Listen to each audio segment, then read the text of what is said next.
Hello, everyone. Right, I'm hanging out with Arch and V, and we're going to be talking about the Podesta emails, and we're going to be going through a few. How's it going, guys? You all right?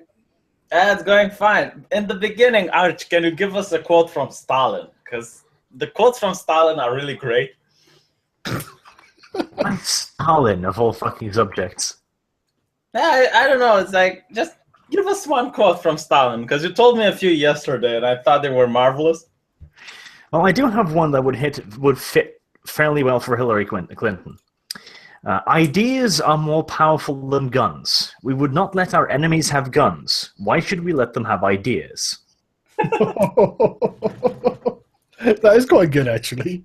It is. And it's like, people are saying Hitler is worse than Stalin. But, like, the reason is that people don't really read Stalin. That's true. Right, okay, so, you haven't been following this, have you, V? Unfortunately not. I've been busy with the World War III scenario doomsday thing. Well, there may be a few things here that you might recognize then. But I guess, okay, the first thing I'll start with is...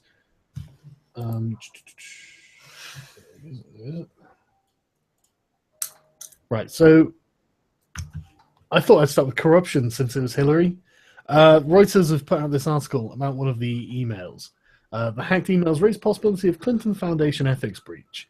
So the hacked emails by WikiLeaks this week appear to show Qatar pledging to donate $1 million to the Hillary Clinton family's charitable foundation, the Clinton Foundation, despite her promise to curb new donations by foreign governments while as U.S. Secretary of State. But not only that, it was on Bill Clinton's birthday that they did it. I mean, obviously some sort of bribe there, right? Yeah, the thing is, America is one of the few countries that actually legalizes bribery. Well, this is why they have the foundation itself, actually, because they can't just donate to the Clintons themselves. So they've set up this charitable foundation that has been described as a money laundering operation. Yeah, a loophole.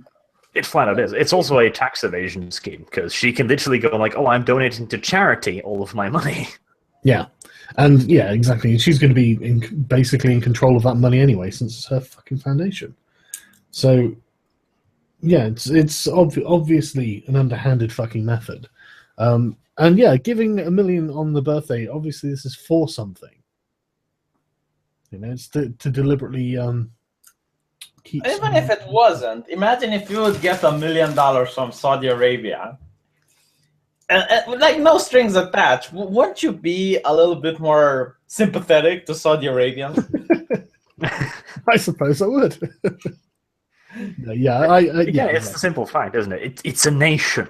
You know, they don't just go like, oh, let's hand $1 million to Hillary. They're going to go like, okay, what are we going to get for it?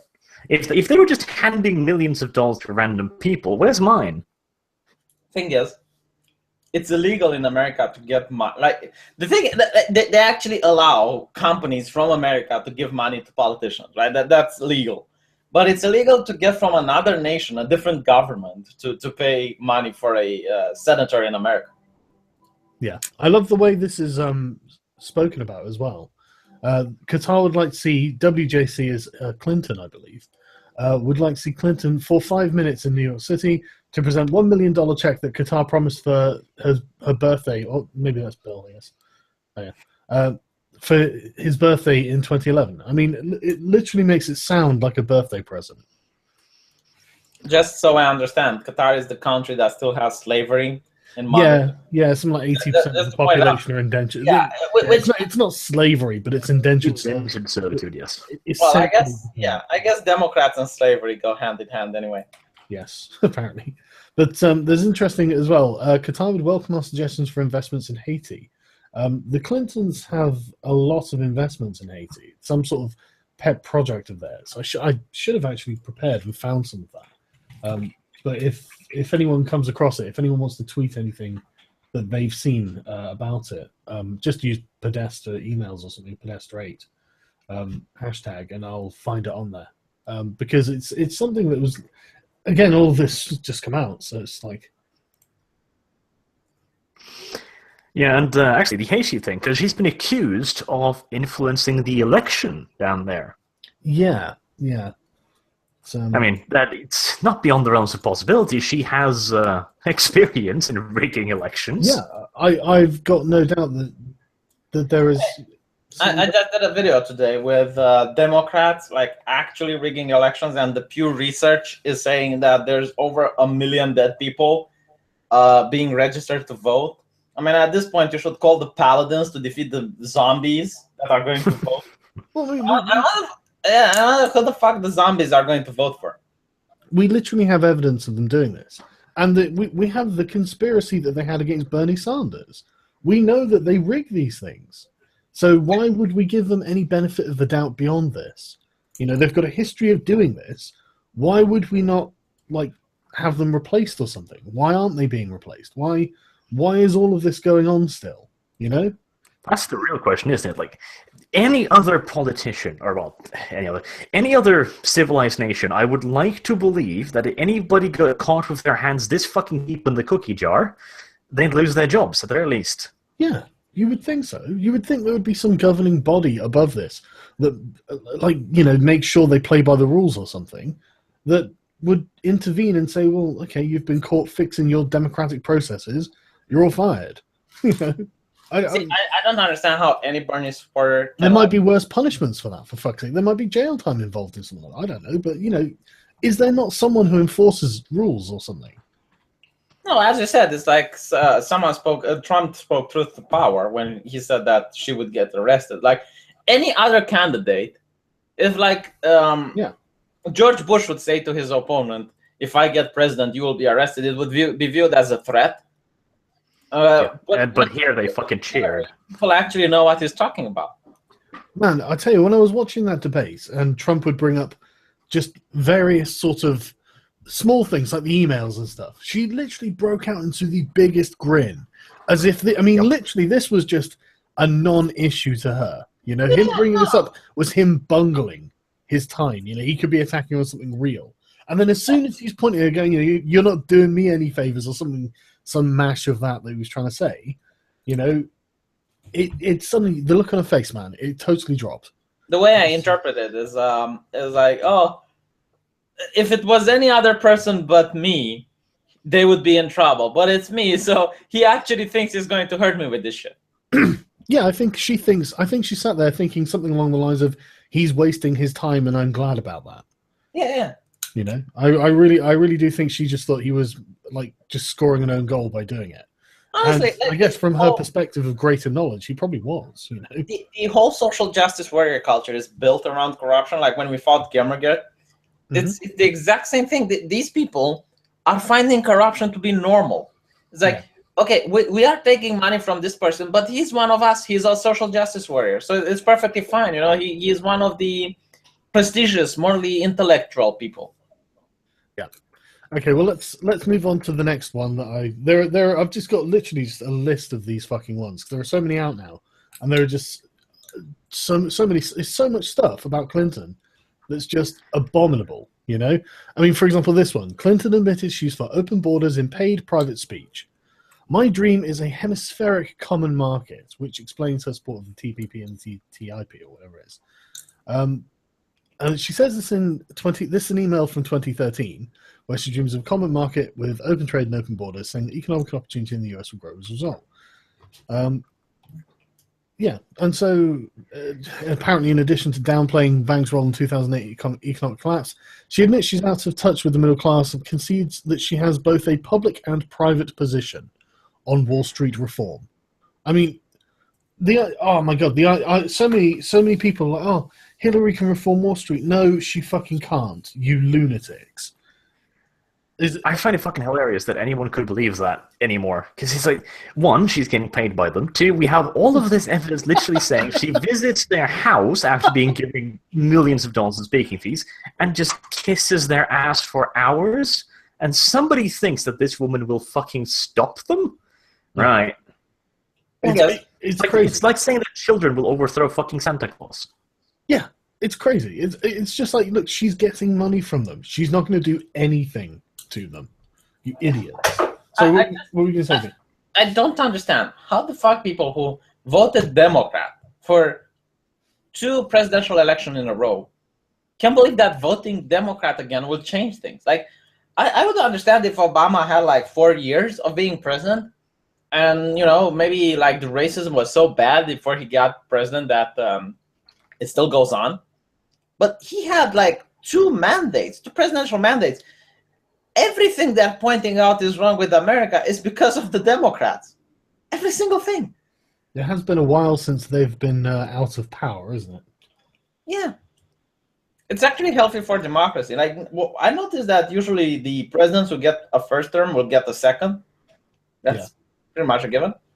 But you can't be president and or member of the same party that the president is, and actually complain that there is shit going in the country. Well, yeah. I mean, it's kind of your own fault. I mean, all the cities with Black Lives Matter problems are Democrat run, aren't they?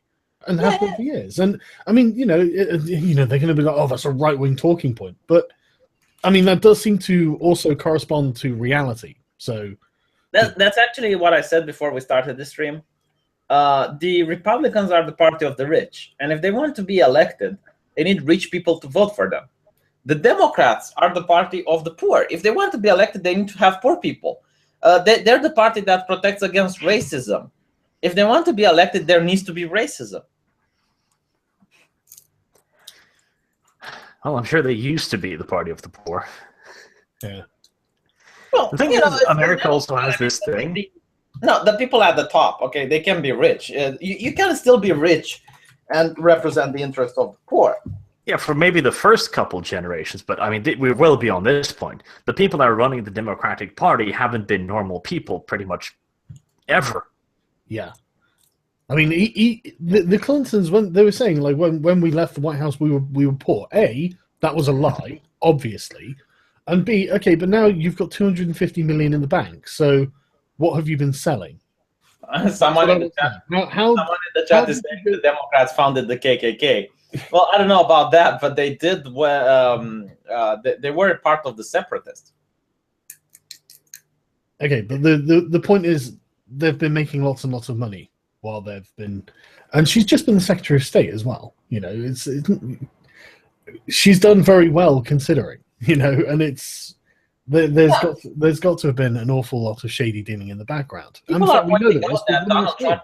Yeah, people are pointing out that Donald Trump is rich, and I think, okay, so you think Hillary Clinton is a member of the lower class?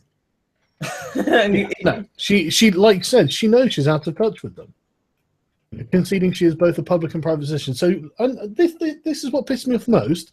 So she goes out, when she goes to a rally, she sees all these middle class faces, and she lies to them. And then she just fucks off back and then goes and talks to the rich people going, yeah, so that hemispheric common market with open borders, that sounds awesome, doesn't it? Because, I mean, they're sure as hell not going to be living near me. So, I mean, this is going to make us all richer and wealthier, isn't it? Because we'll be able to devalue the labor of our own fucking people. Yeah, exactly. Like open borders. Open borders affects the middle class and the lower class. Oh, my God. It cripples them. It cripples them, yeah, of course. I mean, a job at McDonald's, for instance, is going to be worth less when people from Mexico are willing to do it for less. Yeah. That's exactly like capitalism, supply and demand. If you have a lot more supply, of course, it's just basic market forces. You can't get around it, And the thing is, this is why I don't understand that they don't seem to understand that this is following the pattern of Rome. When you've got, I mean, unemployment in the US isn't low. Hang on, let me just get the figure. I was watching the other day. But when you end up putting this sort of pressure on the working classes, they have to fight back. They have to. What are they going to do? So just allow themselves to be forever reduced to serfdom? Of course not. They're going to do something. I spoke with an American, and he told me that when he was young, as a kid, he would actually go and go to his neighbor and ask him to mow the lawn or do some like menial things, and he would get some pocket money. And it would teach kids the responsibility and how it is to earn a hard buck. But now kids can't find work because there's the Mexicans that are willing to do this shit. Yeah. And it's putting pressure on people. It obviously is. It's an inevitable force. How many times did you not hear the bullshit in the media? It's like they are willing to do the jobs that other people are not willing to do. And as someone that you used to be like me, from like lower class, how many jobs are there that you were not willing to do? Not many for me. Exactly. I can't think of anything that I've actually refused to do. Exactly. And it's so hard to find employment. Why? Because the jobs that you are willing to do are being, filled by immigrants and other people that are now extra saturating the workforce. And it's also just the fact that the thing is, a lot of people would be willing to do shit jobs if they're paid enough. But again, the shit jobs, because there are a lot of shit jobs that still exist in America, like working in mines, etc., shit like that. But they are not competitive, and America is refusing to evolve. The thing is, America can never compete with China without taking a massive cut in living standards, which no one wants. Nobody fucking wants that. And I actually had a talk with an American about it. He was a small business owner, and he'd been trying to introduce his last business that he worked at to automation. And he said that he couldn't introduce automation and use the fact that American workers are on average more educated and can use computers, which is quite unlike from a lot of Chinese workers. But he couldn't do it because every time he brought up the question of automation, the labor unions would get right on their back feet and go like, no, you'd have to fire people. And they would shut down the conversation immediately. But think about it this art, right? A coal mine. Let's say you're the company that runs a coal mine. And all of a sudden, the workers that are, let's say, Norwegian, don't want to work for your shitty wage. And you're going to be like, okay, if I don't increase the wage, I'm going to lose business. So you will have to increase the wage. Now, in a multicultural society, you have people coming from foreign countries that are going to work for less. And the moment the people in Norway say, well, we're not going to work, you'll be like, okay, fuck you guys. And you will hire immigrants for a lot less. The wages will never increase. The work conditions will never get better because there are people willing to work for less. Well, that's the thing, because a lot of people don't necessarily think like that. That's the odd part. There's a surprising amount of people out there for whom profit is, of course, very important, but a lot of people will actually prefer to hire people from their own country. They see it as a point of pride. That is a good point. But since we're on the subject of this, another leaked email is Hillary Clinton actually demonstrating this public and private stance, where in private she advocates against the $15 minimum wage, whereas in public I'm pretty sure she's an advocate for it because it's a progressive position. And obviously now she's like full progressive, she's flipped. So it's just interesting, isn't it? It's just we can see exactly how she thinks, and then we can see her in action doing it, and we have all the evidence to show it. The thing with minimum wage is really a feelings kind of thing. It feels good, but if you're a company, you have debts to pay. You do set up like a certain how much you are receiving and how much you're giving per year and whatnot. The moment they force you to have minimum wage, you are going to have to fire people because it fucks with your debts. It fucks with your income. Right? So now you have to pay people more, but you're going to be like, okay, if I have to pay people more, I still have the debts to pay. So instead of having 5 waitresses or whatnot, I'm just going to have to get 3 now. And that's a good point, because the thing with this is, it is a safe talking point for Hillary Clinton, because the minimum wage is such a negligible thing. Like, worst case scenario, it's going to affect large businesses fairly little, and that's even if she passes it, if she's in power, which I doubt.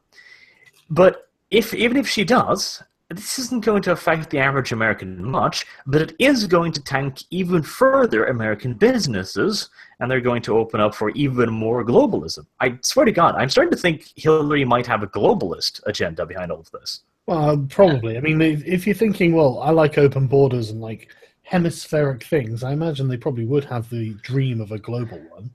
Not to mention, which of these states in the Middle East. Yeah, if you're a company, let's say you're a company like Coca-Cola or something like that, right? And you have to give higher minimum wages. They will do what they do in Romania. They move to another country. Like they change their center of operation to Mexico or something like that. And then they start paying taxes to Mexico because it's not it's not worthwhile working in America anymore. Yeah, they outsource. Yeah, of course. And not only that, like it's exactly like Archer was saying, it disencourages entrepreneurship because small businesses find it harder to get the first few workers that they need to start building an actual base. The minimum wage is a foundation fantastic of the- idea. Yeah. It's a great idea, but you have to have the economic basis Yeah. for that minimum wage. And I mean, if they were to apply it on companies that were, had a turnover of like 10 million a year or something, then I'd be like, okay, fine. Yeah, precisely. I don't see it doesn't have to apply to every business indiscriminately, does it? I mean, you could set a minimum threshold, right? I really don't know how it is in America, but in Europe, at least in Romania, like small businesses are being crushed by the current legislation. Like, unless you're starting like a small restaurant or a fast food joint or some shit like that, you are being crushed by the major corporations. Yeah, it's over-regulation, partially, because, again, you'll need a certain level of wealth to be able to do anything in modern society. If you want a small business, you're going to have to pay a lot of money to the state, which means you're going to have to be successful. You're going to have to be successful fast. This is a massive problem. Smaller businesses are disincentivized, and larger businesses are incentivized to, again, expand, leaving even less room for smaller businesses. It's a downward spiral. Yeah. So it creates the super rich and the super poor. Yeah, exactly. Let's say you want to start, I don't know, a fast supermarket chain or something like that, right? And you have like your store that sells shit. How are you going to compete with the actual supermarket chain that's in your city? You will be run out of business quite fast because they can afford to cut prices. And the thing that I noticed is like these corporations usually make lobby to European Union or to the senators in America or whatnot to have more regulations. And they can afford to pay the extra regulations. But like small businesses can't even compete with that shit. Yeah, that's a major problem with the EU, apparently. But anyway, so let's go on to what Hillary Clinton thinks of Black Lives Matter, shall we? You mean the super predators, surely? No. Not the super predators. Sorry, no, this was actually Black Lives Matter activist, the founder, who literally says that the Clintons used black people for votes. Early on, Hillary would say, yes, Black Lives Matter. Yeah, exactly. But she wouldn't acknowledge her role in the process that fundamentally showed Black lives did not matter. What did you say that it was her fault because she was white? Sorry, I thought there was an email in here. Right, okay, apparently not. Sorry, I thought I had an email there. No, that was less exciting than I was hoping for. I got all this stuff yesterday. I must have... There's quite a funny one, though. Clinton, I think she's a bit of a race realist, guys. Clinton understands that the black vote is a big vote, and she also understands that it's really easy to play upon. Like, how do you convince white voters? You got to give them some actual policy, some actual points, etc. For black people, a disturbing amount of the time, it's enough to look at the media and go like, they're bitching about white privilege. Right, let's get on that. I really like the fact on another WikiLeaks she's saying that the well, not her presidential campaign is saying that the Mexicans are votes is for granted, like they vote for us anyway. And this is pretty much like the Democratic view of things. Is like black people need to vote Democrat. I mean, is this not like the very definition of being racist? It's like you have prejudice upon these people. Like if you're black, you vote Democrat. Any other vote is unacceptable. Yeah, right. So this one is from someone called Orca100. I don't know who that is. And I don't know how Podesta got hold of it either. But it's an article almost called "What's the difference between a German and a shopping cart?"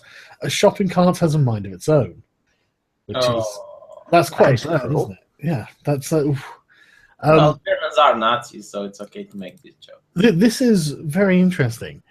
He starts with a Pascal quote: "Men never do evil so fully and cheerfully as when they do it out of conscience," which is haunting, isn't it?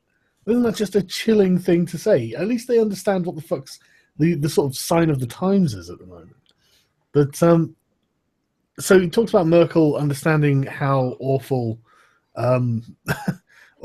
mass immigration has been for Germany, how apparently their energy policy manages to harm the environment and cripple the German economy at the same time. Multitudes of MSN falsehoods. What's the MSN? Are they talking about the mainstream media there or what? MSN? Yeah, I think it's the mainstream media. It can't be anything else. Yeah, I can't think of anything else. Yeah, the Germany. Sorry, it is. Yeah, I'm such an idiot. Maybe Microsoft Messenger system, but that's no, I'm an idiot, man. MSM, Germany Marketing Service and Management. Yeah, I think they mean the mainstream media. But yeah, so millions of new arrivals will somehow replenish Germany's grey and shrinking labour force. Never mind, all available figures show that not only jobless but also structurally unemployable, completely lacking in all marketable skills.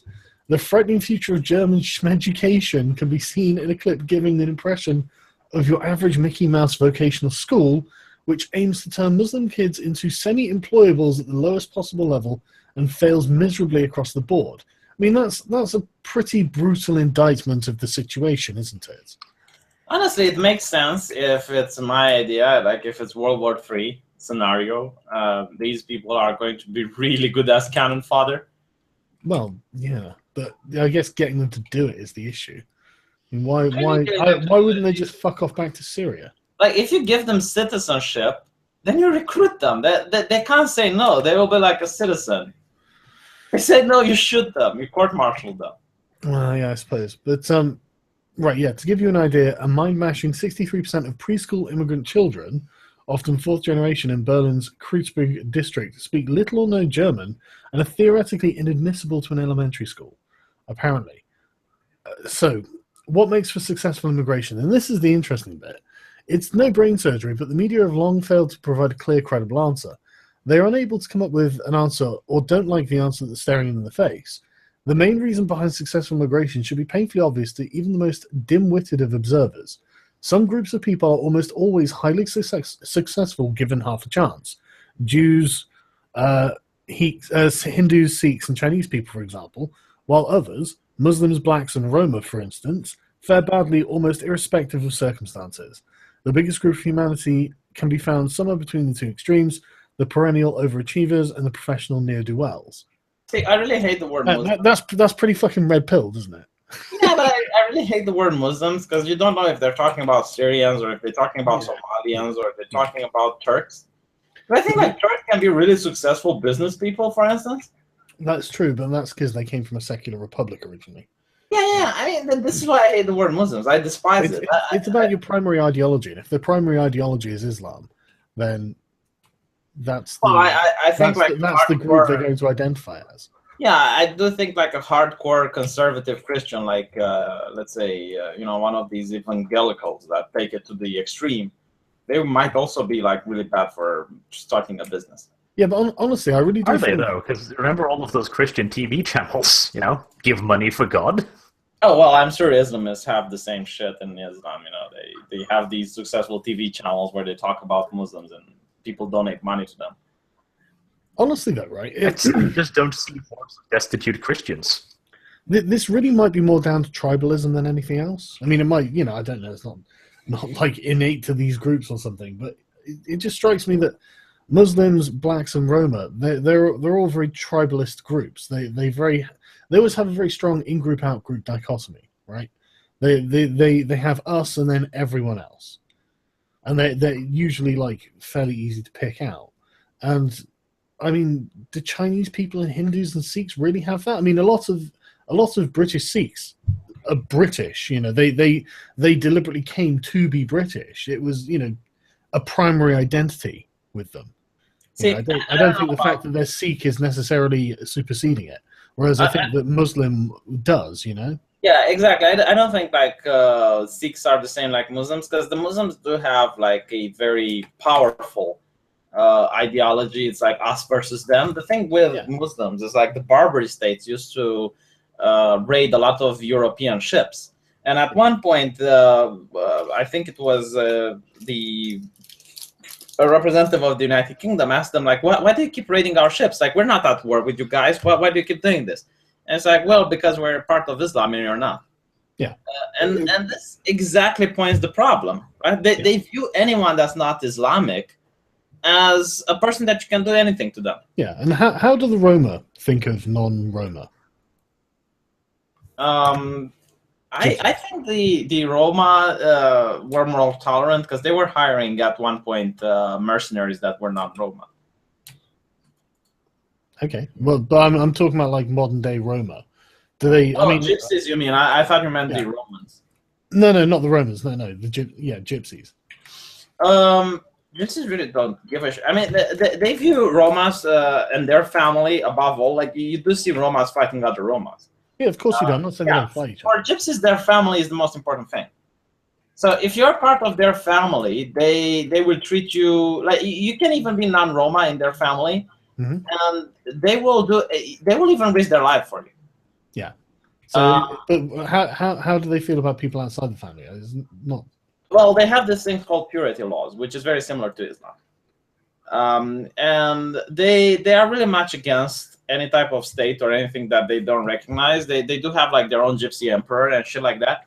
No, I'm not kidding. But they do view... I believe you as well. I just think it's hilarious. Yeah, they do things as the state, for instance, with like the outsider, and it's highly discouraged to be part of the system. From what I know, they don't even take welfare. Like in Romania, at least, I don't know the gypsies in other countries, but in Romania, they don't even want to take welfare because it's from the state. So what they do is like they send their kids to beg, and it's like they make like 10 kids, and it's like, oh, well, go out and do whatever you want, like find out food for yourself. I don't care. So they do start like gangs and shit in order to like rob people, in order to get the food required to survive. But they're definitely not like the Muslims. I mean, they won't be violent to you if you're not part of the in-group. They just don't want to have anything to do with you if you're not in the in-group. The point is that there's a strong delineation between us and them. Yeah. There's like a clear cut. Yeah, and I think that's the same in many black communities as well, probably. It definitely is. I mean, even just, you can look at the media in the United States, even that it builds up around the idea. Yeah. You've got, of course, the normal social economic factors that means that they will be isolated in their own communities. Then you've got the media reinforcing that, etc., and you let all this simmer for 100 years, and voila. Yeah, but I'm not sure if the blacks are like the gypsies, because I lived in a gypsy neighborhood, and if you get friends with them, like if you start talking with them and hang out with them, they will consider you as one of their own. But the fucking blacks will just rape you and kill you. I'm saying that when you have issues, right? Let's say I have problems or whatnot, the gypsies will actually defend you. They will come to your help if they view you as part of the in-group. And I'm not sure if black people do it like this. I mean, if you're a white person that's growing in a black neighborhood, I don't know if they view you as one of their own. I don't know, but right, okay. Let's go on to let's go to the German migrant crisis. I've been called a race traitor, man.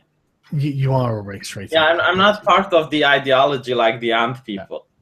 But this was another email from Orca100, who appears. I don't know if he's writing these himself, or whether he's finding them on some some websites they use or whatever. I don't know where he's getting these from, actually. If anyone knows, do let me know. But he's emailed this directly to John Podesta. And this is called Multicultistan, a House of Horrors for Ordinary Germans, right? I love the multiculti. It sounds a lot more funny than it should. Yeah, it does, doesn't it? Multiculti. But so this is an incredibly long email, so I won't go through it all. But he says that he starts by saying Britain is something of an odd man out in immigration-devastated Europe, having also received large numbers of successful non-Western immigrants such as Hindu, Sikhs, and Chinese. By sharp contrast, the UK's Muslims, blacks, and Roma and other problem immigrant groups do no better than those on the continent, as I will show with statistics at a later date, which we've already seen. Muslim immigration and multicultural madness have left a trail of misery and mayhem across Germany, with far worse to come because of demographics. So this is just like alt-right wank piece, isn't it? They couldn't be more pleased. This is exactly what they're saying. And if this is these are the sort of intelligence briefings they give each other, which I assume that's what this is. I mean, I'll contradict you in a bit. I will show you why that's bad in a second. But let me go on, finish that before I. Yeah. You would think that they would be taking this a bit more seriously, But for some reason, it's just completely. This is secret. This had to be leaked. They don't talk about this. I will tell you why they talk about this with themselves. That's what drives me crazy. It's like, okay, if we're going to have this conversation, maybe we should all have this conversation. Yeah, but I will tell you why Romanians are far worse than Muslims. Go on. Okay. Imagine if you get some Muslims living in your neighborhood, right? You won't enjoy that, definitely, right? But from what I understand, what Romanians like to do is to burglar other houses. No, I'm not kidding. I believe you. I believe every fucking word. And here in Eastern Europe, when you burglar someone else's home, don't laugh. I'm talking to you about serious issues. When you go into someone else's house, the European culture, the Eastern European culture, is to hold valuable things in your house, like paintings and sometimes even money. You don't get it to the bank because you don't trust the banks, and you might have something valuable and shit, jewelry, whatnot. But the problem with the British cunts is that they don't hold valuable things in their house, right? Yeah. And they're not used with people breaking into their house. They actually consider this to be barbarism. So, why are you laughing? I don't understand. Okay, so you have this Romanian, right, burglaring this old man's house in Britain, who apparently was receiving decorations by the Queen. And he actually fought in World War II and lost a testicle or some shit. And when it goes in the media, they actually are appalled by this. I don't understand really why. But the thing is, they didn't even find anything in this guy's home because, again, British people don't have valuables in their homes. They have credit cards. All their money is in the bank. And it's not this thing where you need to have a big schlong to have valuable paintings in your house and shit like that. So you have Romanians going to Britain, applying their culture over there. And while the Muslims do their Sharia law, and it's okay, this is a neighborhood with Muslims, so we're not going to go there. Yeah. The Romanians come to you and they visit you quite intimately. I'm impressed with your skills as an anti-Romanian activist. It's really amazing. I'm not bursting anyone's home. I know what these people do. I hope they end up in jail. Yeah, no, I'm sure. I'm sure that we're going to build a wall now and prevent Romanians from getting into the country. I'm sure that I'm not against the people committing crime. I'm not going to be blind to the actual situation which is happening. Anyway, let's carry on with Germany after that wonderful diversion. Right. So, anyway, he goes through this whole thing, and I'll tweet it out so you guys can read through it. But you've probably seen it. It's just horrible. It's just this constant stream of things that have happened, ever worsening, ultra-violent ghettos on a map. I mean, Christ. And then you've got anti-white racism as most virulent kind has become a fact of life across Europe. And it's this is what we all have seen and we all know. Even young Turkish women think nothing more of calling native girls German horses. These are top-level intelligence briefings. So if that's what they're saying, I mean, this really has to be talked about, doesn't it? But it keeps going, and it keeps going, and it keeps going. I'll eventually get to the end. Hang on. This is just the most detailed thing in the world. And how this is, immigration disaster denial has deep roots in German society and goes way beyond the usual suspects. Aging communists and the last hurrah. So over the leftover 60s rabble and relics of the GDR dictatorship. Almost as fanatic and myopic are the folks called Das Liberal whatever, to use Roman Reus's caustic epithets for Germany's class of educated ignoramuses who live in a whites-only cocooned fantasy world and indulge in Gutmenscherei. Arch, have you got any idea? Better humans, basically. That's not like German. Yeah. To kind of try and explain, live in white's only cocoon fantasy world and indulge in Übermensch. So, we're better than those people, Yeah. So yeah, but this is why I wanted to point this out.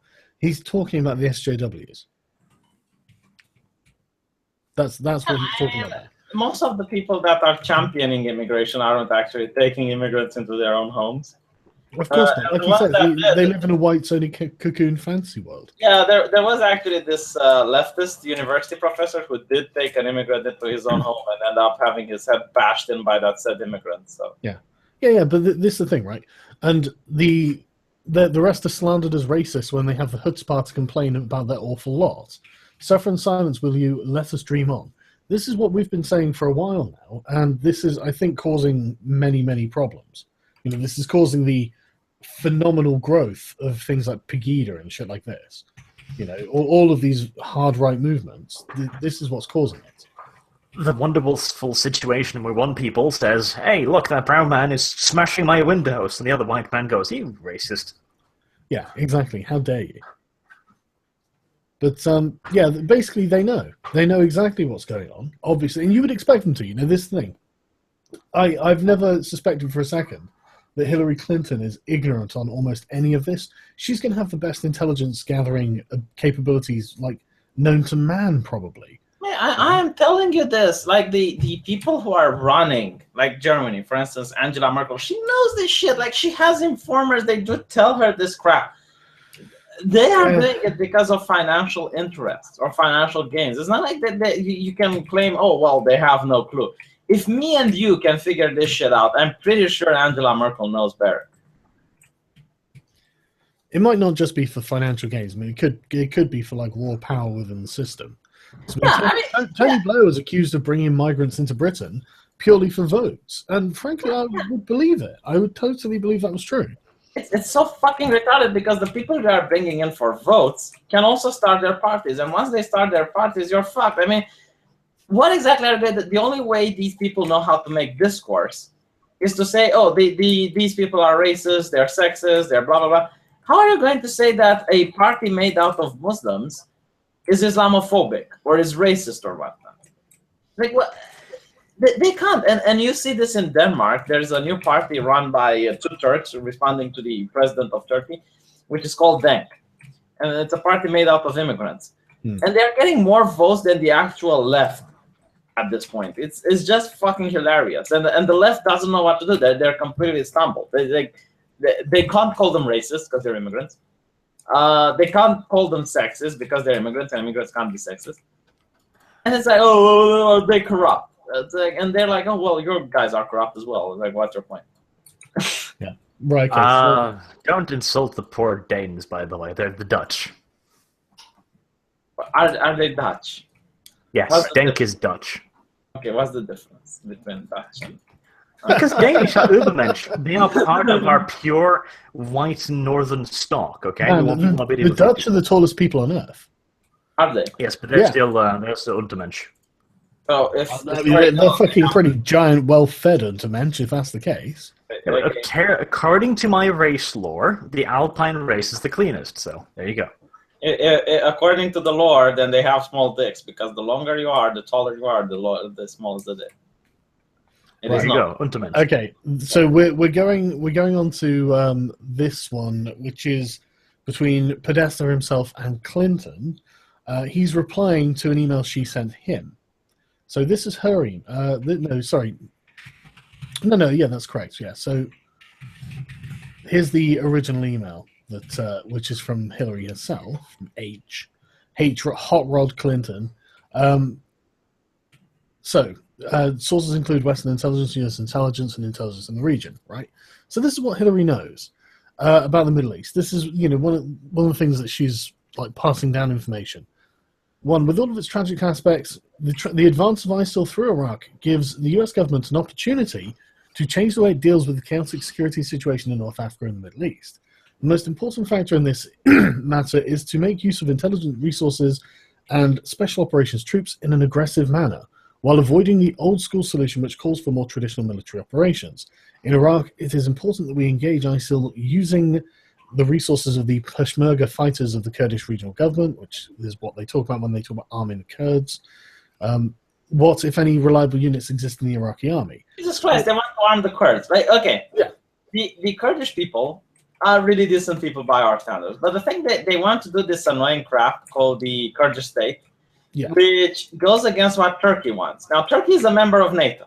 Yeah. So basically, they want to arm the Kurds, and if the Kurds manages to beat ISIS and whatnot, which would be really nice, then they are going to fight against Turkey. Yeah, but the reason for this will become evident later. Hang on. Seriously, this will become evident why she wants to do this, right? So, the Peshmerga commanders are aggressive, hard-fighting troops with long-standing relationships with CIA officers and special forces operators. So they have been for a long time I imagine, equipping and training them. Same thing that the US usually does. They send in advisors and they send them small arms, but again, small arms, not like anti-tank missiles. No. Yeah, there was a thing about that. I should have got that up in advance for this, actually. But the special force operators, CIA officers, I imagine they've been doing, giving them top of the line training. Training, obviously. Yeah, because I suspect this has been part of a consistent plan within whatever department is dealing with this to have done this. I imagine this is something that's been going on for a long time. But anyway, they'll need the continued commitment of US personnel to work with them as advisors and strategic planners. The new generation of Peshmerga commanders is largely untested in traditional combat. That said, with the US aid, the Kurdish troops can inflict a real defeat on ISIL. But I imagine they can. That's perfectly feasible. Yeah, they do have women that ISIS refuses to fight against because women. Yeah, but not just that. It's ISIS they're not very, very good. But anyway, so number 2. It's important that once we engage ISIL, as we have now done in a limited manner, we and our allies should carry on until they are driven back, suffering a tangible defeat. Yes, okay. Anything short of this will be seen by other fighters in the region, Libya, Lebanon, and even Jordan, as an American defeat. However, if we provide advisors and planners, as well as increased close air support with the Peshmerga, these soldiers can defeat ISIL. They will give the new Iraqi government a chance to organize itself, restructure the Sunni resistance in Syria, moving to the center of power toward moderate forces like the Free Syrian Army. They're really moderate, aren't they? Moderate. Hold on. The Free Syrian Army, those are the people who beheaded a 15-year-old, Pretty sure, yeah. 2 months ago. Sure. Yeah, no, because I want to know who we're talking about, right? Yeah. As far as I was aware, the Free Syrian Army isn't particularly moderate.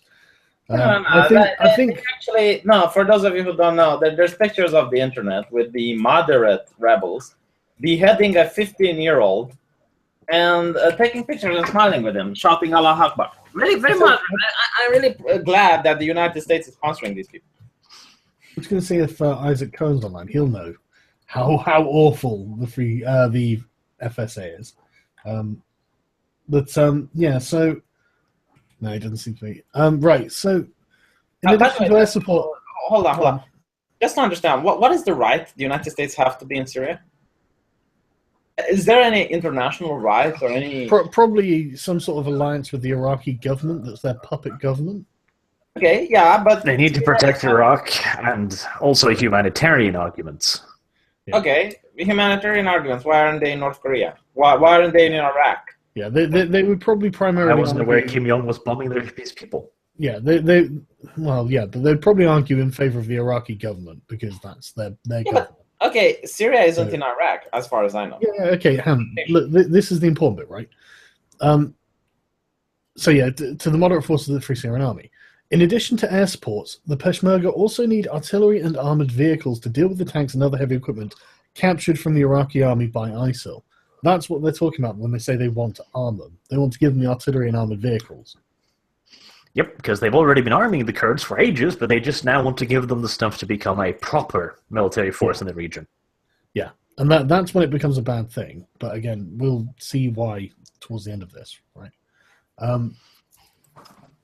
So in the past, the USG, in agreement with the Turkish General Staff, did not provide any such heavy weapons to the Peshmerga out of concern that they would end up in the hands of Kurdish rebels inside Turkey. As if they didn't know. But we know that Hillary, this is the reason they haven't done this, because they think it'll happen. It's such a clusterfuck. For those of you who don't know, Turkey is actually the biggest army inside NATO. So basically, they're arming people that might eventually turn out to go against one of their biggest allies.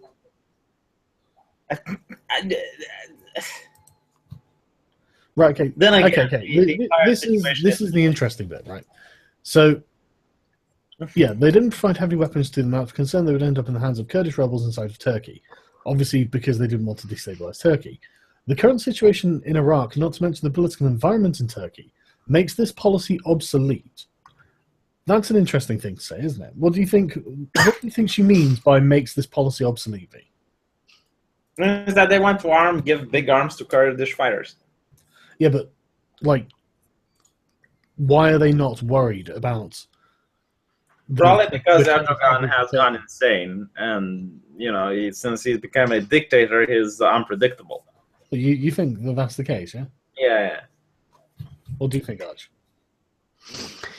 Well, they were afraid of Kurdish rebels inside of Turkey, so they didn't want to arm the Kurdish rebels. Now, however, Hillary is proposing that since they can deliver the weapons directly to the so-called moderate Kurds, who surely have no contact with the Kurdish rebels, wink, wink, yeah, it's now fine to arm them, because there's no way that these Kurds will possibly go, okay, we've defeated ISIL, and now we're going to start with our nationalism again, like we've been doing in the last 500 years. No, they will totally beat the armored vehicles into plowshares, and they'll be peaceful people, just like the last rebel group. Yeah. I don't know enough about the contact between the Kurdish rebels and the FSA and any of the other things. Just out of curiosity, Arch, because you know better, right? Throughout the history of America. Hang on. No, because this is actually important. Did they ever arm a rebel group that didn't end up biting them in the ass? Yes, technically speaking, they armed Vietnamese rebels. And well, they all got killed. But a rebel group that actually won. Not to the best of my knowledge. I mean, you could make an argument that they armed Israel back when they weren't technically a proper nation, but that's about it. I think the point is taken that arming rebels arming like insane ideologically driven groups is rarely something that stops when they achieve their goal. Yeah, but it's not that. It's that when they achieve America's goal, they will then go like, okay, well, now we're going to achieve our own goal. Thank you. Yeah, it's like they actually armed Al Qaeda, against the Russians. They also armed the Taliban and quite a few different organizations. In fact, but this is just standard American foreign policy and has been for decades. So I don't think there's any question about that because that's all well known, isn't it? But they also armed ISIS indirectly by giving the equipment to the Iraqi government, and then ISIS managed to take the weapons and that from the Iraqi army when they just routed. That's the first sign of ISIS. Yeah. The thing is, I'm not sure I'm not sure that I have heard a convincing explanation for them not caring whether the heavy weapons end up in Kurdish rebels inside Turkey, with Kurdish rebels inside Turkey, or inside them. I don't know what that is. If anyone wants to leave a comment on this, I'd be very interested in hearing your thoughts. Okay, so 4. Armed with proper equipment and working with US advisors, the Peshmerga can attack ISIL, the ISIL, with a coordinated assault support from the air. This effort will come as a surprise to the ISIL, whose leaders, I hate the way she puts the ISIL, whose leaders will believe we will always stop with targeted bombing and weaken them both in Iraq and inside Syria.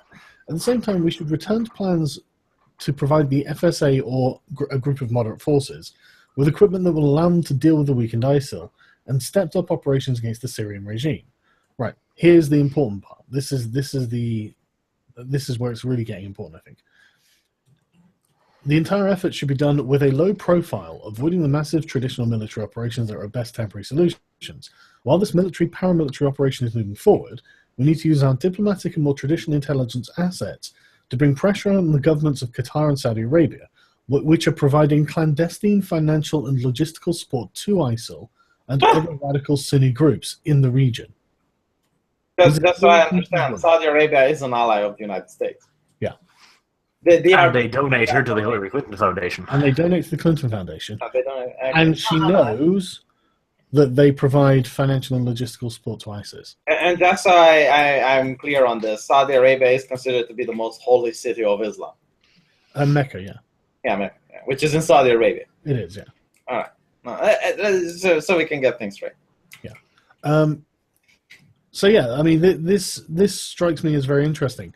The fact that the entire stepped up operations against the Syrian regime. This is something that comes up a little later on as well, I think, if I recall correctly, because the whole point of her doing this seems to be as a proxy war against Assad. Yeah, well, that's no big surprise. I mean, you don't need the email. The thing that surprises me, this does seem like a very important state secret, like how they are going to deal with ISIS and whatnot, and yet it's been made public because of her incompetence. Yeah, but what I mean, what I mean is, if the foreign policy is aimed specifically at attacking Russian allies, then destabilizing. I'll just get the Kurd fucking diaspora up. Hey, no. Think about this international thing. How does Saudi Arabia feel that she is literally incriminating them in this email? Like, is this a good president that can't keep state secrets? I mean, this is some serious shit. She's basically saying that Saudi Arabia is guilty for ISIS and is making it public. Yeah. I mean, on an international scale, this is like completely disastrous. Yeah, but look, this is the thing, right? This is Iran, a Russian ally, and it has a large sort of area that's populated with Kurds. Same with Turkey. I mean, if they're just like, they don't care, if they think Erdogan, like if they are like you're saying, Turkey's basically out of the club. I mean, no, they're saying it's like, oh well, it's Turkey's problem. You know, they can probably handle a few guys with heavy weapons. I mean, yeah, but do they really want the Kurdish puppet state at some sort of? Yeah, no. Let's think that it would happen in UK. You know, it's like you would have these Scottish people, you know, that would be really against the United Kingdom. They would want to create their own state, and you'd find out that America gave them heavy weapons, and it's like, oh well, who cares? You know, Britain is going to figure this shit out. How would you feel if you'd read the email then? Well, I wouldn't be very thrilled, but either way, I really see this as being a bit of a problem. I'm just gonna ask Isaac if he's around, because he's far more knowledgeable in the Middle East than I am. He keeps up to date with it really well. So yeah, anyway, she knows they're funding ISIS, and all she's prepared to do is bring more traditional intelligence assets to bring pressure on them. And the thing is, right? How do we know that she hasn't fucking told them that's what she's going to do? So what we're going to do, I'm going to tell everyone to bring the intelligence assets. They go, give you pressure. You just tell everyone to fuck off, and we'll get on with it. You know, I mean, why wouldn't they have these sorts of, you know, in this sort of like 5 minutes of the time conversation they're having? You know, I don't really see the reason to give these people the benefit of the doubt on anything.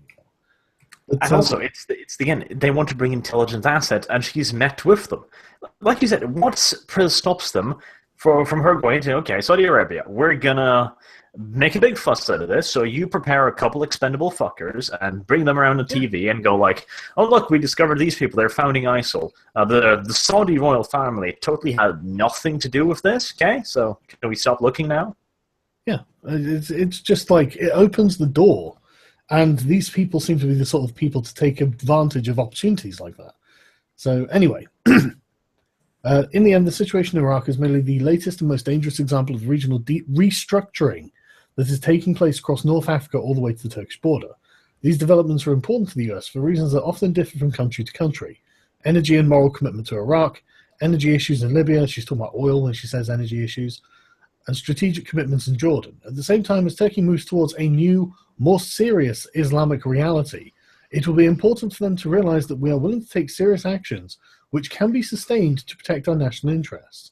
Right, so does that or does that not sound like some sort of, like, they want to, they don't care that Turkey becomes destabilized as part of some sort of preemptive strike? Of course they don't care. On the contrary, they want to put Turkey in its place, and arming the Kurds would be a great way of doing that. Yeah, and the thing is, the implication being that the Turks will know that they've done this to harm the Turks. Obviously they will. If the Americans start supplying the Kurds with weapons, Yeah, but I'm just making sure that my reading of it is the accurate one, because the thing is, this is just like, oh God, imagine how many millions of Kurdish people, Turkish people, are going to have their lives uprooted by this. Yeah, not only that. Well, first of all, Turkish And people Kurdish might not people, even hear about this shit because Turkey. But if she gets elected, the United States relationships with Turkey are going to be at a high low. And I know, like, a lot of alt-righters and Turkey, who gives a fuck? Turkey is like quite a big regional power. Like, it's for your country, it's important to have them on your side. Yeah, no, I agree. Turkey is one of the major regional powers there. Imagine, and Turkey is a dictatorship at this point. I mean, not the, maybe de facto rather than de facto. That's what I want to say. And imagine Erdogan hearing about this, because he definitely will hear about this. Of course. It's just. But anyway, this course of action offers the potential for success, opposed to large-scale traditional military campaigns that are expensive and awkward to maintain over time. 7. A source in Tripoli stated in confidence that when the U.S. embassy was evacuated, the presence of 2 U.S. Navy jet fighters over the city brought all fighting to a halt for several hours, as Islamist forces were not certain that these aircraft would not also provide close ground support for moderate government forces. Okay, that's an interesting note. So I suppose they're just wary of the Americans. 8. If we do not take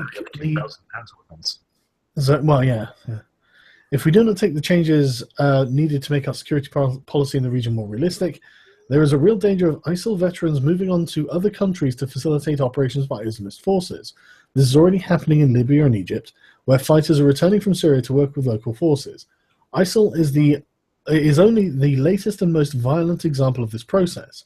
If we don't act to defeat them in Iraq, something even more violent and dangerous will develop. This is Hillary Clinton's intelligence information that she has. But so, more violent than ISIS. Do we really think that, like, leaving it in the hands of the Free Syrian Army and a bunch of ultra nationalists is the wisest bet? I mean, is that really the safe? If something more violent and more dangerous will develop, and we have to defeat them, it worked so many good times in the past. I'm sure it's going to work now. Well, yeah, but I mean, kind of lends credence to Donald Trump's "well, let's work with Russia," doesn't it? I mean, I'd like to do that anyway, but we'll get on to World War III in a minute. But yeah, successful military operations against these very irregular but determined forces can only be accomplished by making proper use of clandestine/special operations resources in coordination with air power and established local allies. There is unfortunately a narrow window of opportunity on this issue. We need to act for ISIL. An ISIL state becomes better organized and reaches into Lebanon and Jordan. Well, I mean, I agree that they do also need to use special forces operations and whatnot. Not that they need my advice, but fucking. The thing is, I saw there must have been an interview with her or something like that, where she was saying how it would be a major cause of friction to have American boots on the ground with the locals. And I'm thinking, yeah, but a lot of them have kind of been bombed and, suicide bombed a lot now. Maybe they would just prefer to have guys standing around. I mean, has anyone even asked them? Just out of interest. Well, they might have. I mean, they do have this thing called intelligence. Yeah, I guess. But yeah, note, it's important to keep in mind that as a result of this policy, there probably will be a concern in the Sunni regions of Iraq and the central government regarding the possible execution of KRG-controlled territory, that's the Kurds.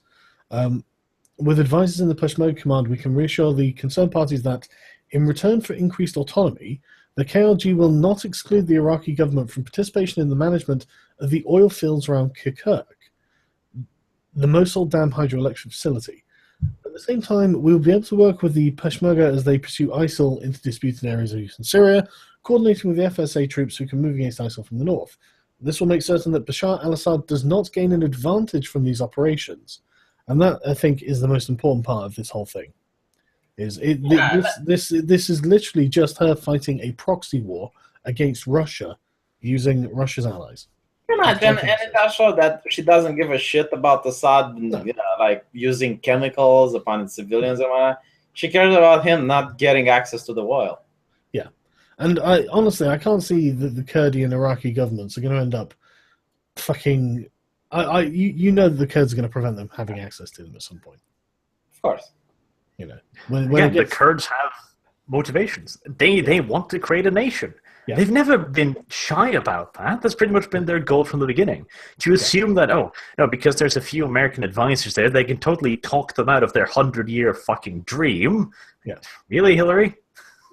Yeah, no, What I don't understand is, like, at this point, why doesn't the America actually conquer the shit that they win? I mean, like the British Empire used to do. At least the British Empire would modernize the things they would conquer. America conquered Iraq and then left. And ISIS came over. Like, if you're going to conquer shit, at least do it properly. Yeah, it's more complicated in the modern era. But yeah, so finally, it now appears the US is offering a plan to offer contractors as advisors to the Iraqi Ministry of Defense. We will be in a position to coordinate more effectively between Peshmerga and the Iraqi army. Which obviously would. So this is what I mean when I say to people that Hillary is like Machiavelli's wet dream.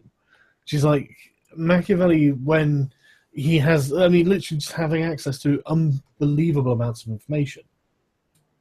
And the thing is, she has been consistent on this as well. Hang on a second. I still can't find anyone that is a Hillary supporter that would have reasons like, okay, this is why I want to vote for Hillary. Honestly, there's 2,500 people watching this. One of them might be a Hillary supporter. If any of you is supporting Hillary, give me an argument. Tell me why she's a good president. Any reason whatsoever. She's experienced. No, honestly, like, sometimes wouldn't you want to talk with such a person that would come here and say Hillary is a good person and a good president because this and this and that? I thought I had that's a town hall full script, but I imagine that's not. Is that well? I mean, it might be a secret thing. It's got Anson Cooper though, so I can't imagine this isn't something that people have already seen. People are saying vagina. No, but I'm saying, like, is there anything in her platform that people want to be like, I really like this part? I can't invite Robert De Niro on, or Iron Man. The ones that were paid to make ads for Hillary. Oh yeah. I'd love to get them on. But hang on. Thunderfoot actually did say that he wants to support Hillary. Well, he voted against Brexit as well, so there we go. He's insane, isn't he? Just because you vote against Brexit doesn't mean you'll vote for Hillary. Apparently it does.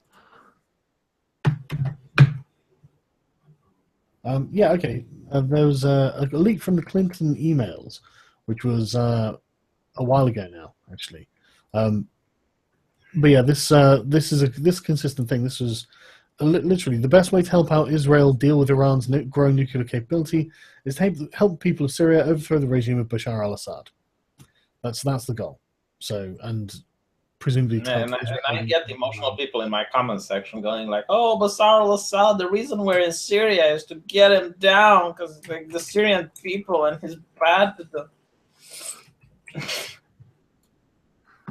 I have not. She's building up to a proxy war against Iran, is what I'm starting to think. She's building allies, the Free Kurds, the Syrians, a free army taking over Syria, etc. She's building allies for a war against fucking Iran, because they already have Iraq. They're already there. But, and I think this is being done as all part of a grander war against Russia.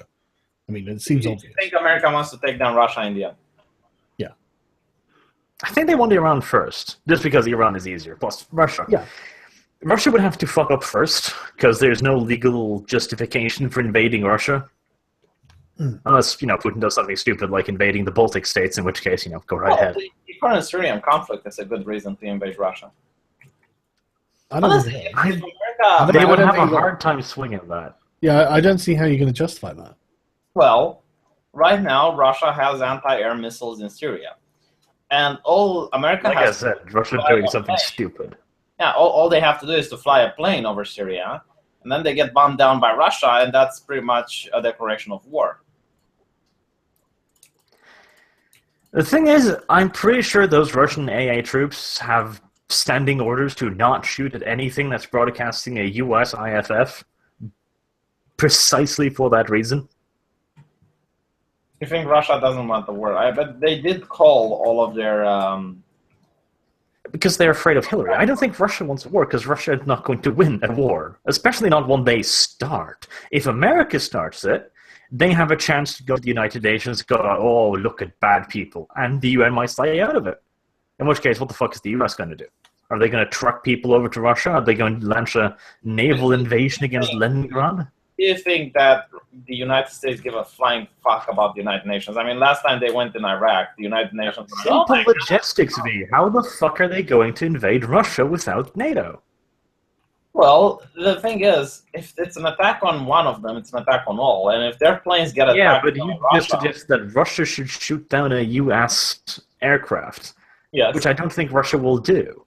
But if they do it, then it's pretty much like NATO is going to get involved.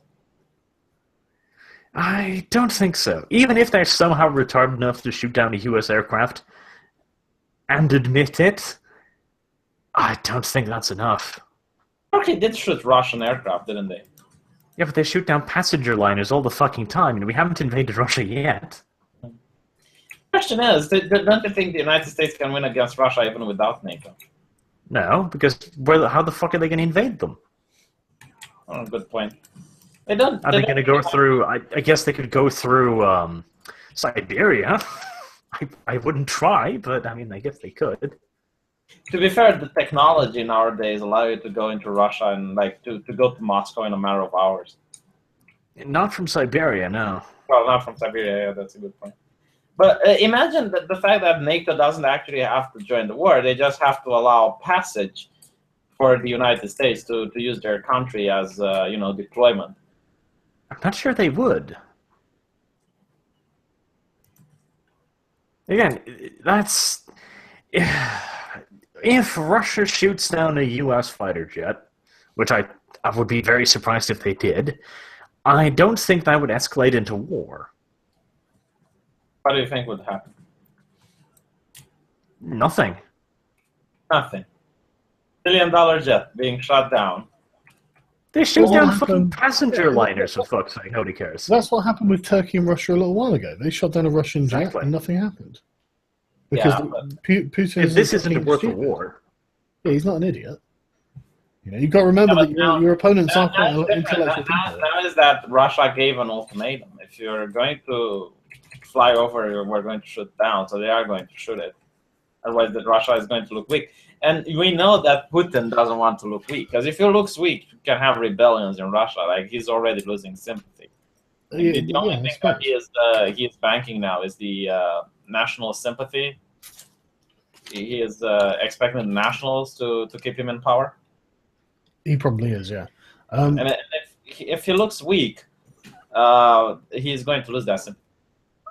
Right, okay. So here's another interesting thing about Libya. So this is from the Clinton emails again, right? So she sent, Saif's plan suggests governing Libya under a constitutional democracy in which he would serve as a transitional leader until formal elections could be held. This proposal is not new. Saif first launched ideas for reform in 2004 when he enlisted the help of outside consultants to develop a plan for Libyan economic prosperity entitled Libya Tomorrow. This plan soon developed from an economic and social agenda into a political plan. Several times between 2004 and 2010, Saif was asked to leave the country by his father because he proposed reform measures that were not acceptable to most of the old guard. In his role as the president of the Gaddafi Development Foundation, Saif raised the idea of a constitutional democracy while working to develop a constitution for Libya. Shortly before violence broke out in Libya, Saif, his colleagues, and consultants completed a final version of the proposed constitution. It never gained widespread support due to strong resistance from the old guard. Now that one of the major features in the old guard movement, Musa Kusa, has defected, Saif may feel empowered to put forth this document. Another reform initiative by Saif was the development of a free press. Saif was involved in launching the first Libyan media empire, Al Ghad, which was not technically controlled by his father.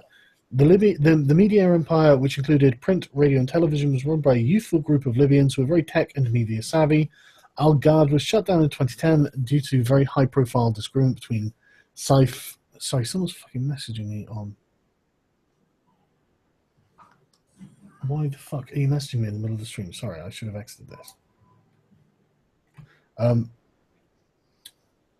Yeah, so he got shut down during a very high-profile disagreement between Saif and his father over open criticism of Libyan issues. Gaddafi threw many of the young employees in jail while advising his son to leave the country. Right, so you get the idea of what Saif's trying to do. He's trying to modernize Libya, which you would think. I mean, why would you not support that? What's not to support that? Loss of power, I suppose. Well, but if I'm talking about if you're a Clinton. If you're a foreign liberal Western, that's horrible. Can you imagine like but that was still lost power. What they want? Sorry, because the thing is, now Hillary Clinton could just call up Gaddafi, and he has complete power. If he loses power, I imagine she would lose her contact. She'd have to go through an actually, democratically elected people, and she hates democracy. So there you go. Yeah. I guess. But Can you imagine a country where the press has freedom and they can write whatever the fuck they want without, how barbaric political parties telling them? Yeah, that would be terribly retrograde. But the point is it seems like a perfectly good proposal, at least something worth investigating. But apparently, she ordered General not to take the call and make any negotiations on the subject. So she specifically shot it down, which is interesting. Why she would do this again? Like you say, probably to make sure that they retain control of it. But I mean, didn't exactly work, did it? I mean, Libya is a failed state now, so. Good job, guys. The thing with America's interest, I can understand why they want to go in Iraq, and I can even support some of their decisions. Like, oh well, there's a dictator there, might as well take him down, and you can get some of it. Yeah. But this whole war in Syria is just so completely useless for the common citizen. And not only that, they pretty much escalates conflict in the entire world because they want to go against Russia.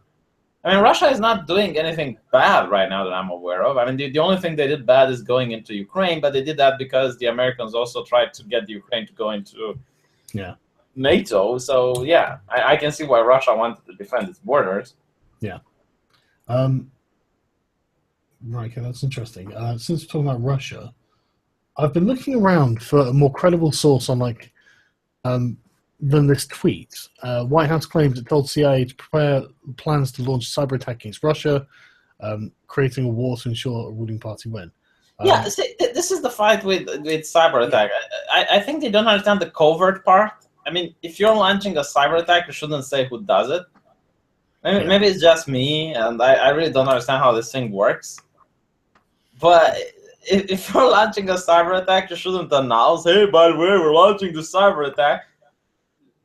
Well, the point is not necessarily to defeat them; it's to start the war, to create a ruling party win. That's what they think.